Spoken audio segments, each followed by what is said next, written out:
Good morning everyone. सो हम क्या कर रहे थे, चैप्टर 1 का रिवीजन, चैप्टर 3 क्वेश्चन वो आज हम करेंगे। एंड हमने स्टार्ट किया था, आज हम करेंगे पेज नंबर 12 से, जो 12 का थर्ड पैराग्राफ है वहां से। ठीक है। The king was very happy to made him peace with his enemy so easily. अब राजा ने क्या किया, अपने जो दुश्मन था उसके साथ शांति बना ली, तो वो बहुत ही ज्यादा खुश था। And he have won him over as a friend, और ना केवल उसने अपनी दुश्मनी मिटा दी, उसने उसे अपना फ्रेंड भी बना लिया। He not only forgave him but said he would send his servants, और ना ही केवल उन्होंने ये कहा कि आपको मैंने माफ कर दिया है, बट उन्होंने अपने सर्वेंट्स भी भेजे, नौकर भी भेजे, and his own doctor to look after him, और खुद के डॉक्टर भी भेजे ताकि उनकी क्या हो सके, वो देखभाल कर सके। And he promise to give back the man his property, और राजा ने ये भी प्रॉमिस किया कि वो जो उनकी प्रॉपर्टी है वो उन्हें वापस दे देंगे। लीविंग द वुंडेड मैन, घायल व्यक्ति को वहीं छोड़ते हुए, the king went out of the hut, king झोपड़ी के बाहर गया, and looked around for hermit, और किसके लिए देखा, बाहर हर्मिट को ढूंढा हुआ। Before going away he wished once more to get answer to his question, जाने से पहले वो एक बार और कोशिश करना चाहते थे ताकि उनके सवालों का उन्हें क्या मिल सके, आंसर्स मिल जाए। The hermit was on his knees sowing seeds in the beds, hermit कहाँ था, जमीन पर था, और वो क्या, अब वो जो गड्ढे खोदे थे उनमें बीज डाल रहा था, बीज बो रहा था। That had been dug the day before, जो उन्होंने एक दिन पहले गड्ढे खोदे थे।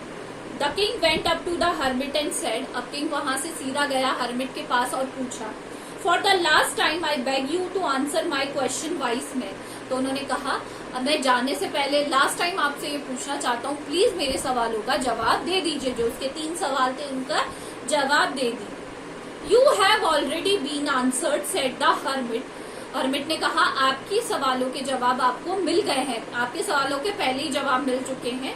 Still bending to the ground, अभी भी वो नीज पर ही बेंड थे, ग्राउंड पर ही थे।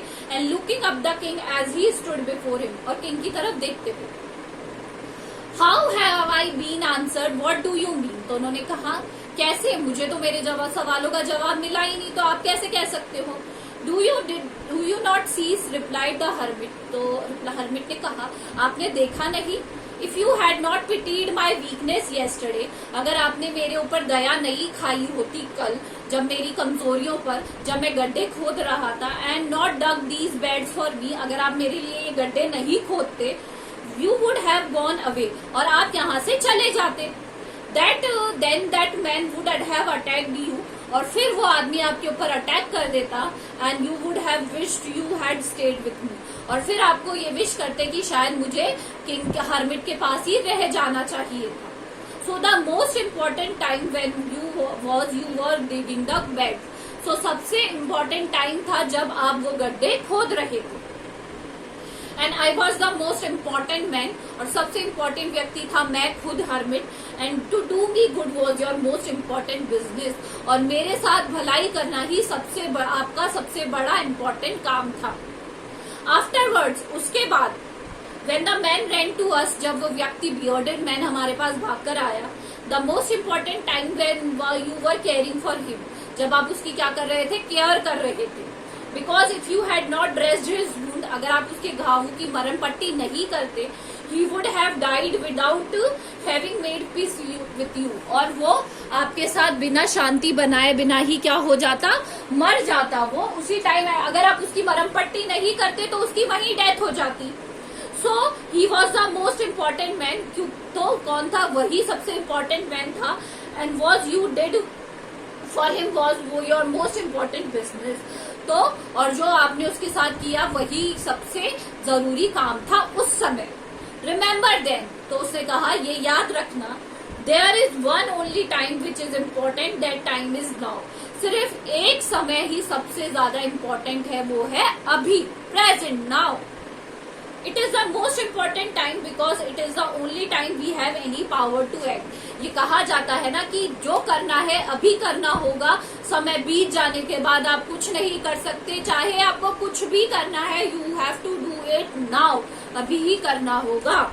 The most necessary person is the person you are with at a particular moment, और सबसे जरूरी व्यक्ति वो व्यक्ति है जिसके साथ आप अभी हो उस टाइम में।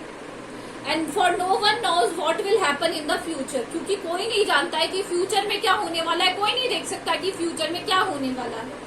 Weather we will meet anyone else, क्या पता हम किसी और से मिले।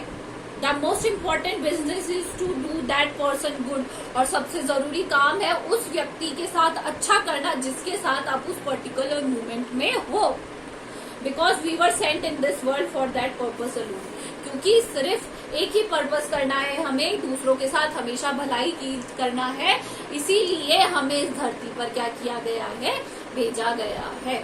तो ये हमने चैप्टर 1 रिवाइज कर लिया है, कल हम चैप्टर 2 रिवाइज करेंगे। अगर आपको कोई भी प्रॉब्लम है तो आप मुझसे पूछ लीजिए। This is all for today, thank you.